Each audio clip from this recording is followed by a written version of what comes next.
Star Wars é uma das franquias mais amadas e conhecidas da história, contando com 3 trilogias ao longo de mais de 40 anos, revolucionando o cinema e os efeitos especiais para sempre e nos apresentando uma galáxia muito distante. Mas hoje iremos explorar uma grande dúvida entre os fãs da saga. Por que Star Wars começa pelo episódio 4? E o que levou George Lucas a tomar essa decisão inusitada? Vem comigo para entender melhor isso.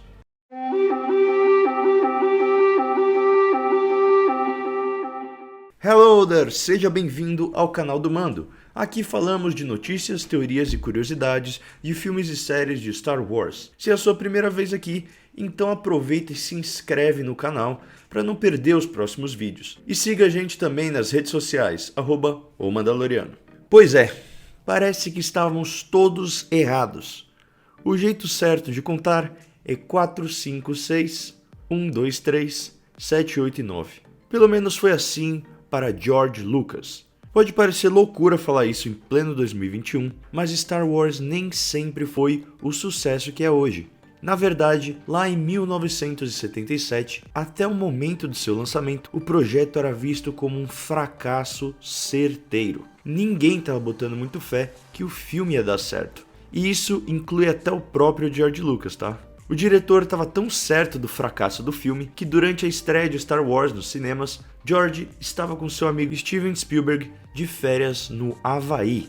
Isso não quer dizer necessariamente que Lucas não acreditasse no projeto, afinal ele já tinha idealizado 3 trilogias. O problema foi justamente o processo de produção do filme, um período extremamente desgastante e até traumático para George. Desde problemas com o estúdio tentando interferir, até imprevistos no set de filmagem. Apesar de todas as adversidades, Star Wars: Uma Nova Esperança foi um sucesso estrondoso de bilheteria e mudou completamente a cultura pop dali em diante. A ideia original era de um único filme, um épico estelar. Porém, devido ao tamanho do roteiro e à complexidade que seria contar essa história em apenas um filme, isso acabou fazendo com que George decidisse dividir seu filme em 3 partes, sendo a primeira para apresentar o mundo e os seus personagens, a segunda para mergulhar e aprofundar seus conflitos e dilemas, e a terceira para concluir a história. Essas 3 partes, basicamente, são os 3 atos de uma narrativa: o começo, meio e fim.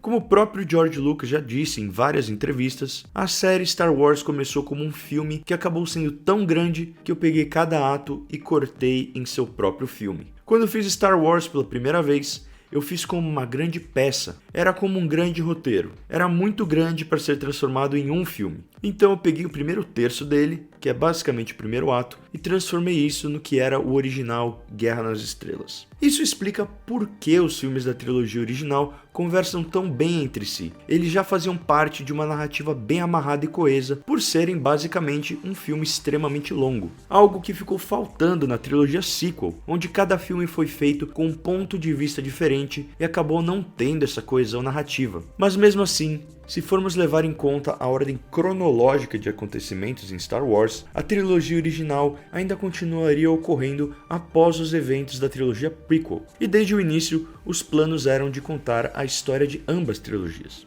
Então por que George Lucas não começou com a Ameaça Fantasma em 1977? Bom, George acreditava que a parte mais cativante narrativamente era justamente o meio, a trilogia clássica. E já que ele ia dividir a história em episódios, ele precisava prender a atenção do público. Então começar pelo episódio 4 foi uma maneira dele jogar o público no meio da ação, precisando prestar uma atenção extra no que estava acontecendo para conseguir acompanhar a história. Inclusive, o próprio filme, Uma Nova Esperança, começa dessa maneira. A nossa entrada na história é no meio de uma perseguição espacial, onde a gente vê o vilão ali, o Darth Vader, capturando a nave da Princesa Leia, que é uma das protagonistas, e os droides escapando para Tatooine com os planos da Estrela da Morte. Além disso, começar com o episódio 4 significou apresentar o público a um mundo de Star Wars com pouco contexto, fazendo com que eles precisassem preencher algumas lacunas e imaginassem certas partes e referências que simplesmente ainda não conheciam.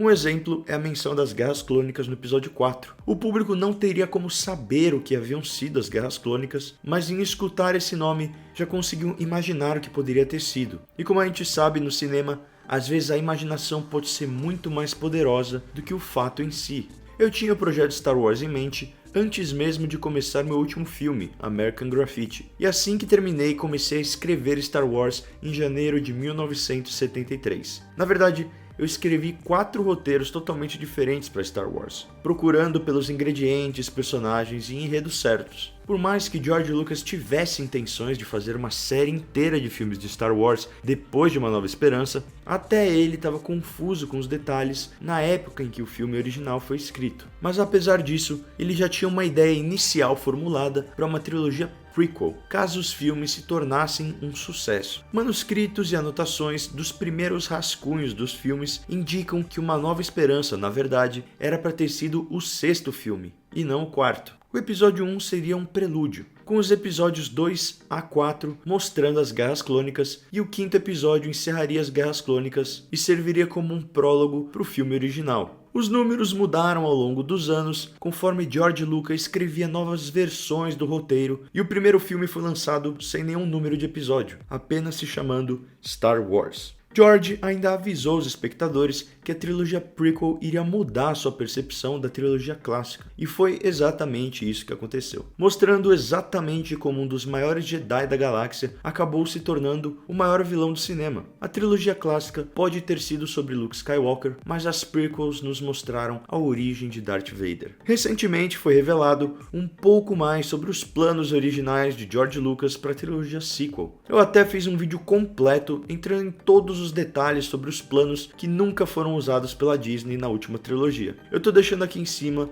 para você assistir com mais calma. Mas só para resumir, teríamos Leia como a escolhida, o retorno de Darth Maul e também a morte de Luke Skywalker. Mas de toda forma, acho que todos nós somos gratos a George Lucas por ter feito Star Wars exatamente do jeito que foi, mostrando que é possível sim fazer filmes comerciais e blockbusters ousando e experimentando narrativamente. Algo que raramente vemos hoje em dia. Cada vez mais, os estúdios têm medo de fazer algo inovador e preferem apostar em remakes e reboots de franquias que já conhecemos, reforçando mais uma vez como Star Wars foi revolucionário e importante para a cultura pop como um todo. E aí, conhecia essa curiosidade? Qual o seu filme favorito da saga e por quê? Comenta aqui embaixo, vou ler e responder a todos. Não se esqueça de deixar aquele like caso tenha curtido o vídeo, se inscreva no canal para não perder mais vídeos como esse e considere se tornar um membro, onde você vai ter várias vantagens exclusivas. Como sempre, muito obrigado e até a próxima. This is the way.